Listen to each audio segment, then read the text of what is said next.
Hello everyone, welcome back to my channel.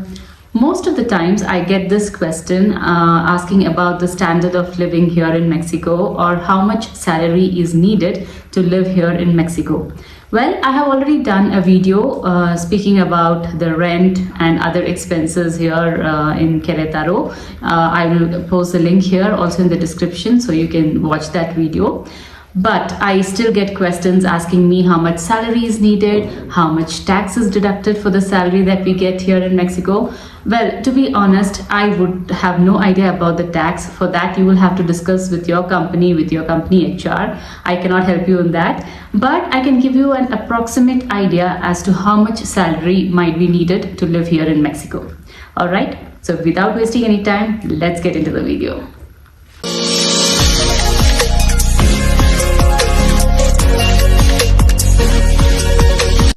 Well, to begin with, when you ask me how much salary is needed to live here in Mexico, that would completely depend on which place you're going to stay, right? For example, most of the popular places that Indians come or most of the foreigners come to live here in Mexico is Mexico City, Monterrey, Guadalajara, Querétaro, and I also know a few people who are in Aguascalientes and León. But those last two cities are very few Indians are there. Even Puebla, there are many Indians there. But the most of the population are in Mexico City, Monterrey, Guadalajara and Querétaro. So let's go one by one. Well, Mexico City, being the capital of Mexico, is pretty expensive. When I say expensive, it's mainly I'm talking about the rent, because most of our salary goes for the rent that we pay, right? When you come, obviously you're not going to buy a house, you're going to rent a house. And Mexico City, definitely the rent is higher because it's the capital of Mexico. And Monterrey, being the border state of Mexico and United States, Monterrey is also expensive. Okay, so yeah, but I would not know exactly how much would be the rent, because whole of Mexico, the rent would vary depending on the area that you're going to live. Okay, so and next coming to Guadalajara and Querétaro, they are mostly similar, but I have heard that Guadalajara is a little more expensive, like 1,000 or 2,000 pesos more for the rent than in Querétaro. So coming to Querétaro, I can give you a better idea about Querétaro because I live here for the last 10 years. First 2 years we were in Mexico City and then we moved to Querétaro. So when we were in Mexico City, the house that we were renting at that time in 2012 and 2013 was around 10,000 pesos for a house. It was a very small department, it was a very small house, but we came to Querétaro in 2014. We saw that for the 10,000 pesos, we were getting a very good house here in Querétaro. So that was the difference. So for the same amount, you would get a smaller house in Mexico City and a bigger house in Querétaro. So keeping that aside, let me talk about Querétaro now. So the house rent ranges here in Querétaro from maybe 8,000 if you're really going to a remote place, but otherwise it's mostly 10,000 pesos to 18,000 pesos depending on the area that you live. For example, most of the Indians live in the area called Pie de la Cuesta, which is closer to some of the Indian companies, and in that area the rent is around 10,000 to 12,000. And if you're going to Refugio or Zakia or Juriquilla or Jurica, the house rent ranges from 12,000 to 18,000 pesos depending on the community, the gated community you take. Like for example, some gated communities have facilities like gym, swimming pool, so they charge more, and some don't have these facilities, so they charge less. So as I said, it depends on the area that you want to take the house. Okay, and also number of bedrooms, like for example, is it 2 or 3 with furniture, without furniture. But the range that I was saying from 10,000 to 18,000 is without furniture. So with furniture, again, it would change. So the next question most of you ask me is how to find a rented house.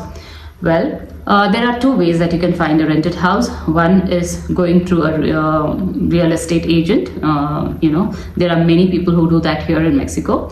And the other is through your known friends. If you already know somebody here, or you can join Facebook groups, Querétaro Indians or Indians in Mexico. You can ask for help there and somebody can help you over there.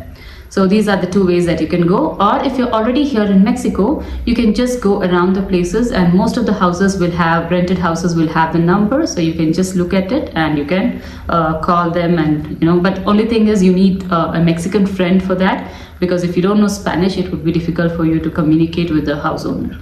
So that's the way you could get a house. And the next question would be, should I take a furnished house or an unfurnished house?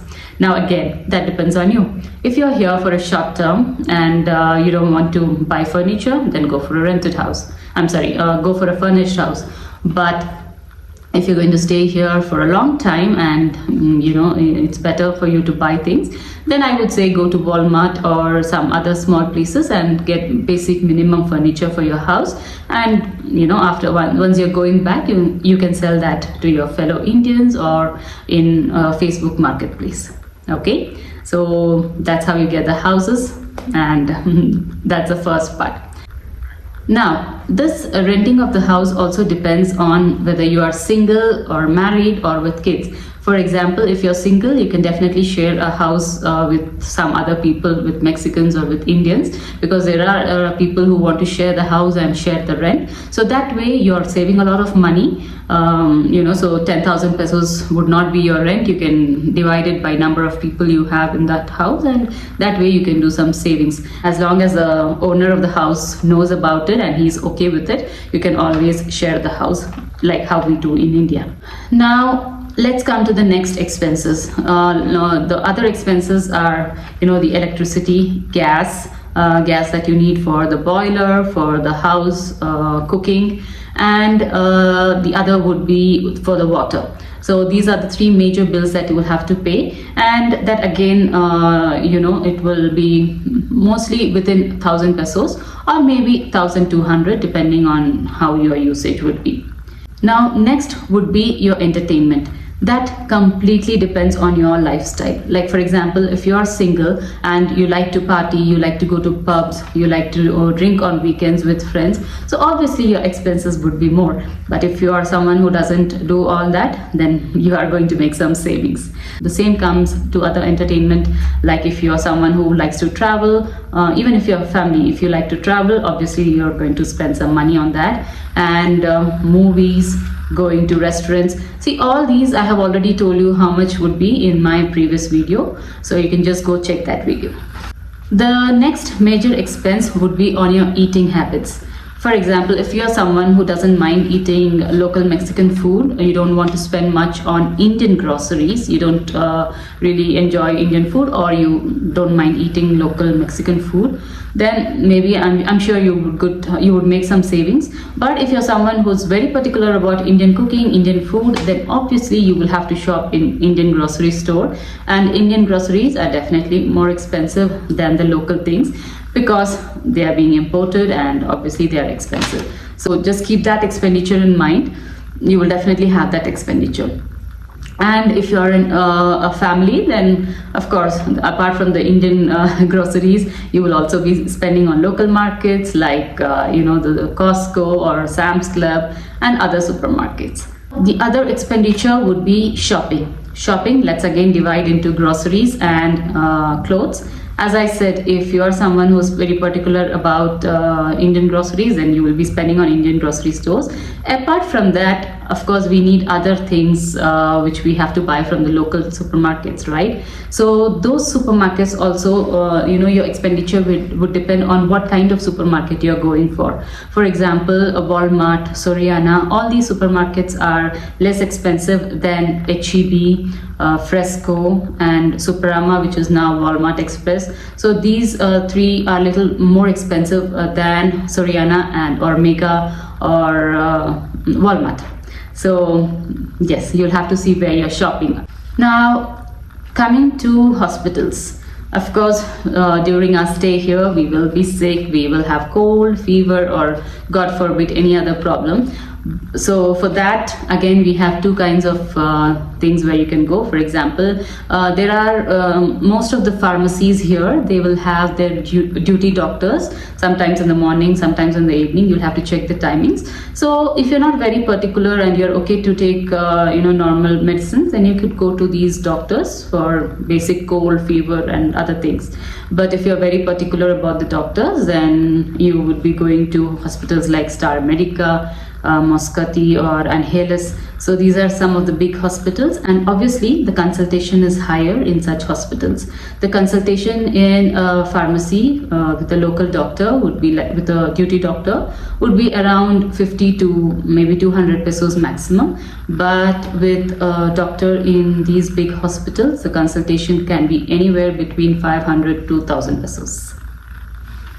And coming to the schools, I have already done a detailed video on this before. I will post the link below, but just to let you know again, the schools are again two types: bilingual and international schools. When they say international, still they might have most of those subjects might be in Spanish and English, so you need to check that. But because they are called international, the fee structure is higher, and the local bilingual schools or the local Mexican schools are not as expensive as that. So it totally depends on you where you want your kids to study. So again, the expenditure varies on that.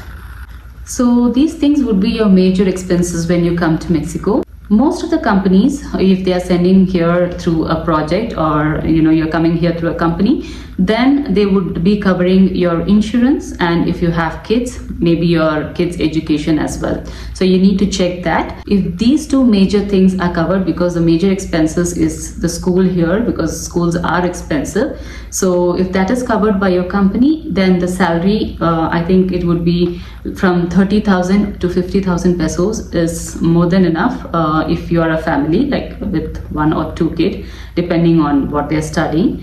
And if you're a bachelor, I think 30,000 pesos would be sufficient, because as I said, the rent would be around 10,000, and apart from that, you can your expenditure, and the remaining amount would be your savings.